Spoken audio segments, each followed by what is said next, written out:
नमस्ते दोस्तों। आज के वीडियो में हम जानेंगे कि मार्केट रिसर्च प्रोडक्ट मैनेजमेंट के लिए कितना ज़रूरी है। तो दोस्तों, सबसे पहली स्टेप जो प्रोडक्ट मैनेजमेंट के लिए होती है वो मार्केट रिसर्च ही होती है। मार्केट रिसर्च में रिक्वायरमेंट गैदरिंग आता है, स्टेक होल्डर्स इंटरव्यूज आते हैं, फोकस ग्रुप डिस्कशंस आते हैं और दोनों टाइप की मेथोडोलॉजी यूज़ होती है। पहली होती है प्राइमरी रिसर्च, दूसरी होती है सेकेंडरी रिसर्च। तो सेकेंडरी रिसर्च आपको पता होगा कि बहुत सारे लिटरेचर ऑलरेडी अवेलेबल होता है। आपको पता होता है कि अगर किसी प्रॉब्लम को अगर आप अगर नॉर्मली ब्रेक करना चाहते हैं किसी प्रॉब्लम को, तो आप सबसे पहले चीज़ क्या करते हैं? आपको उस चीज़ को गूगल में सर्च करते हैं, राइट? या फिर कोई एक्स वाई जेड मीडियम से आप लिंक तक पहुँचते हैं, उसको रीड करते हैं, उसको रिक्वायरमेंट को समझते हैं और फिर उसके ऊपर नेक्स्ट कदम लेते हैं, राइट? तो वही चीज़ होती है सेकेंडरी रिसर्च। सेकेंडरी रिसर्च में अच्छे से कंपटीशन को भी पढ़ा जाता है। आपके जो भी कॉम्पिटिटर्स हैं आपके डोमेन के, वो क्या-क्या चेंजेस प्रोडक्ट के अंदर लाए हैं, उसको बहुत ही ध्यान से और देखा जाता है कि ऐसा तो नहीं आपके प्रोडक्ट में और जो मार्केट में जो कॉम्पिटिटर्स हैं उनके प्रोडक्ट्स में ज़मीन आसमान का अंतर आ गया है, या वो लोग बहुत ही फास्ट हैं मार्केट में चेंजेस लाने के लिए, तो आपको उनसे अपडेटेड होना पड़ता है। तो उसको कहते हैं, वो एक पार्ट होता है सेकेंडरी रिसर्च का।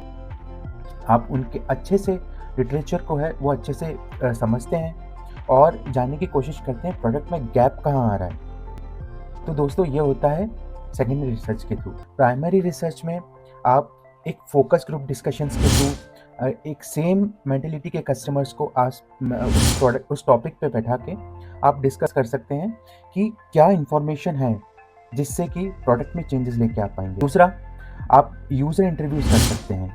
इसके लिए आप एक थर्ड पार्टी को हायर कर सकते हैं। आप उनसे एक सैम्पल साइज़ का, एक कंसिडरेबल सैम्पल साइज़ का एक इवैल्यूएशन कर सकते हैं। उसके लिए आप क्वेश्चनर प्रिपेयर करिए, आप यूज़र इंटरव्यूज़ करिए, उस सेगमेंट में जाइए, उसके एनहांसमेंट आप पूछिए कि कस्टमर एक्चुअली सोच क्या रहा है। तो दोस्तों, आप ये दोनों इन्फॉर्मेशन अच्छे से गैदर करिए।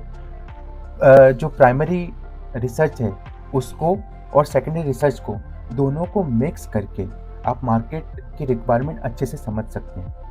आपने इन्फॉर्मेशन तो गैदर कर ली, अब आपको सेल्स फीडबैक और प्री-सेल्स का फीडबैक भी चाहिए कि एक्चुअली वो लोग क्योंकि कस्टमर्स के साथ बहुत ही क्लोज़ होते हैं, तो वो आपको बहुत अच्छे फीडबैक्स प्रोवाइड करेंगे। आपको वहाँ से फीडबैक्स मिल गए, फिर आपको प्रोडक्ट मार्केटिंग के फीडबैक चाहिए कि आपका ऐसा तो नहीं कि आपने सब कुछ गैदर कर लिया है, आपने फीडबैक भी अच्छे से ले लिया है, लेकिन कहीं प्रोडक्ट प्लेसमेंट में प्रॉब्लम है। तो आपको मार्केटिंग से भी बात करना होगा, आपको उनसे भी समझना होगा कि प्रोडक्ट किस डायरेक्शन में जा रहा है। तो दोस्तों, इन तीनों से मिला के आप एक उसको कहेंगे कि फाइनल आपके पास जो प्रोडक्ट इनसाइट्स हैं, वो अब आ चुकी हैं। आपने गैदर कर ली है इन्फॉर्मेशन। अब उसको फर्दर आप कैसे ब्रेक करेंगे, वो हम अगले वीडियोज़ में जानेंगे। तो उम्मीद है दोस्तों आपको ये वीडियो पसंद आया होगा। ऐसे ही इंटरेस्टिंग वीडियोज़ के लिए मिलते हैं अगले वीडियो में।